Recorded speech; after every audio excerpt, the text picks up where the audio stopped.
Jauh di bawah sana, di kedalaman yang gelap gulita, lautan itu sebenarnya lagi ngobrol sama kita. Dia ngebisikin soal arus purba, badai yang bakal datang, dan kesehatan planet kita ini. Tapi gimana cara kita ngedengerinnya? Hari ini kita bakal ngebongkar bahasa rahasia lautan dan gimana caranya para ilmuwan nerjemahin bisikan itu dari bagian paling terpencil di bumi. Yuk kita selami bareng-bareng. Coba dia bayangin, gimana caranya kita ngukur denyut nadi planet ini dari tempat kayak gini. Air garam yang bikin karat, tekanan yang luar biasa besar, dan jaraknya ribuan kilometer dari daratan. Ini bukan cuma soal nyemplungin sensor ke air ya. Ini soal gimana caranya narik seutas benang informasi dari lingkungan paling ekstrim di bumi, balik lagi ke lab kita. Terus kenapa juga kita repot-repot ngadepin semua tantangan ini? Karena data yang ngumpet di lautan itu bukan cuma buat rasa penasaran akademis doang. Data ini tuh megang kunci buat masa depan kita, dengan dampak yang benar-benar nyata dan gede banget. Setiap data yang kita dapat dari laut itu kayak satu kepingan puzzle raksasa. Data ini ngebantu kita nebak seberapa kuat badai berikutnya, ngarahin kapal ke ladang angin lepas pantai yang paling efisien, ngelacak tumpahan minyak sebelum jadi bencana, dan yang paling penting, mantau kesehatan planet kita. Tanpa data ini, kita kayak jalan di kegelapan. Ya kan nggak mungkin manusia ada di sana 24/7. Jadi siapa dong pahlawan tanpa tanda jasa yang ada di garis depan pengumpulan data ini? Yuk kita kenalan sama para penjelajah robotik yang kerja tanpa kenal lelah buat kita di tengah lautan luas.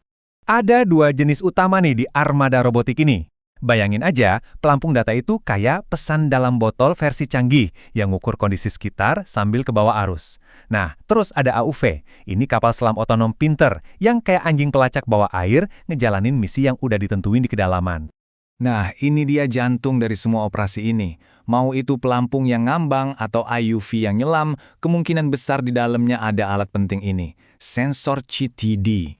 Yuk kita bedah satu-satu artinya. CTD. C itu buat konduktivitas yang ngasih tahu kita seberapa asin airnya. T itu suhu, dan D itu kedalaman yang diukur lewat tekanan. Kelihatannya simple ya, tapi cuma dengan 3 ukuran ini aja, para ilmuwan bisa ngegambarin peta arus laut global, ngerti lapisan-lapisan laut, dan ngelacak dampak perubahan iklim.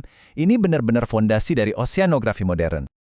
Oke, jadi sensornya udah dapat nih data-data penting. Terus gimana caranya data itu nyampe dari tengah samudra ke layar komputer ilmuwan? Nah, proses ajaib inilah yang kita sebut telemetri, jembatan digital yang ngirim hasil pengukuran dari instrumen balik lagi ke laboratorium. Tapi, jembatan ini ternyata ada bolongnya. Bolong besar malah. Ada masalah mendasar banget kalau mau ngirim pesan dari tengah lautan. Soalnya, di tengah lautan sana, yang nggak ada menara seluler, nggak ada wifi, begitu udah jauh dari pantai, kita benar-benar putus hubungan sama dunia digital, sendirian. Kutipan dari salah satu sumber kita ini ngegambarin masalahnya dengan pas banget. Pelampung-pelampung ini, para pengumpul data kita, sering banget berakhir di tempat paling terpencil di bumi, jauh dari jangkauan infrastruktur komunikasi apapun, kayak jaringan GSM, atau ya jaringan seluler yang kita pakai sehari-hari. Oke, jadi gimana nih cara kita nyambungin yang putus ini? Kalau kita nggak bisa bangun menara di laut, ya kita harus lihat ke tempat lain. Jawabannya bukan di darat, tapi di atas sana, di orbit. Komunikasi satelit benar-benar ngubah permainan. Bikin kita bisa dengar panggilan dari alat-alat ini dimanapun mereka berada di planet ini. Nah, kenalin nih salah satu teknologinya. Rockblock, alat kecil yang hemat daya ini kuncinya. Dia nggak nyari-nyari menara seluler, tapi dia langsung ngobrol sama jaringan satelit iridium yang bisa diibaratkan kayak jaring laba-laba raksasa yang nggak kelihatan tapi nutupin seluruh planet. Artinya nggak ada lagi tuh yang namanya di luar jangkauan. Oke, masalah selesai dong. Kita udah bisa kirim data dari mana aja. Eits, tunggu dulu. Ini malah nimbulin masalah baru yang lebih halus.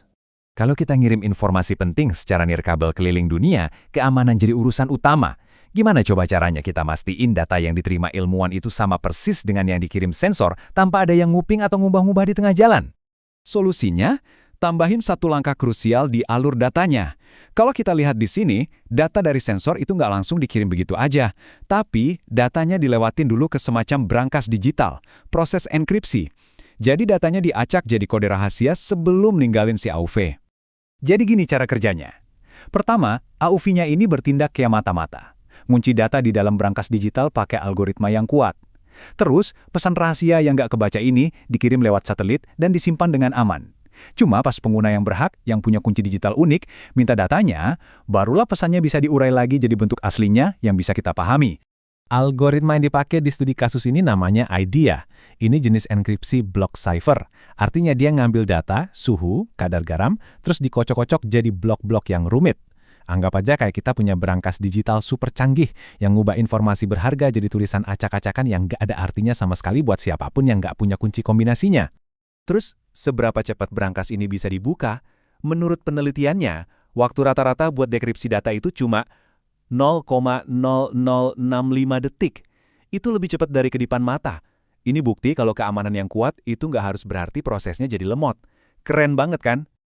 Oke, jadi kita udah ngikutin perjalanan data ini dari dasar laut, naik ke orbit, terus balik lagi ke darat. Sekarang, yuk kita rangkum semua kepingan ini dan lihat apa artinya buat masa depan pemahaman kita tentang lautan. Jadi, kita mulai dari tantangan besar, lautan itu sendiri. Terus, kita kirim pasukan sensor buat ngumpulin data mentahnya. Kita pakai satelit buat jadi jembatan komunikasinya, kita pakai enkripsi buat jadi satpamnya, dan akhirnya para ilmuwan bisa dapat data yang akurat dan bisa dipercaya yang mereka butuhin buat bikin penemuan-penemuan baru. Ini tuh lebih dari sekedar teknologi loh. Ini kayak ngebuka pintu baru buat kita ngerti dunia. Kalau kita bisa dengerin lautan secara real time, dari mana aja, dan kita yakin banget sama data yang kita terima, wah, kemungkinannya jadi nggak terbatas. Dengan akses yang andal dan aman ini, kira-kira misteri apa lagi ya yang bakal kita pecahin selanjutnya? Lautan masih nyimpan banyak rahasia, dan sekarang kita punya cara buat ngedengerinnya. Terima kasih sudah menyimak ulasan kali ini.